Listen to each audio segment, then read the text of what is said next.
बिना अटरिया के घूमले जियरा ना मानी राजा।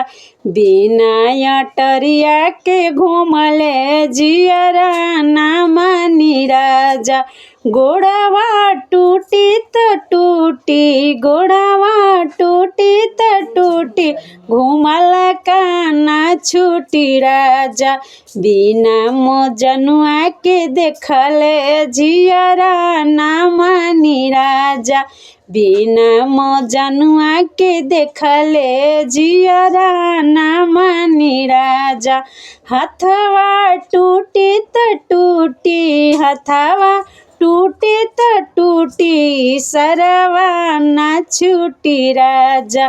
बिना मजनुआ के देखले जियरा ना मानी राजा। बिना मिलनुआ के देखले जियरा ना मानी राजा।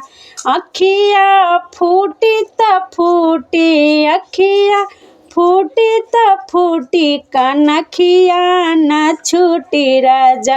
इसरवा ना छूटी राजा।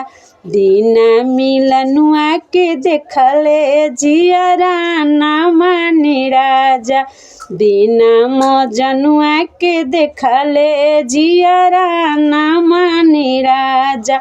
मुहावा फूटी त फूटी, मुहावा फूटी त फूटी, मुस्किया ना छूटी राजा।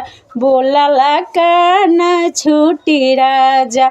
बिना मिलनुआ के देखले जियरा ना मानी राजा।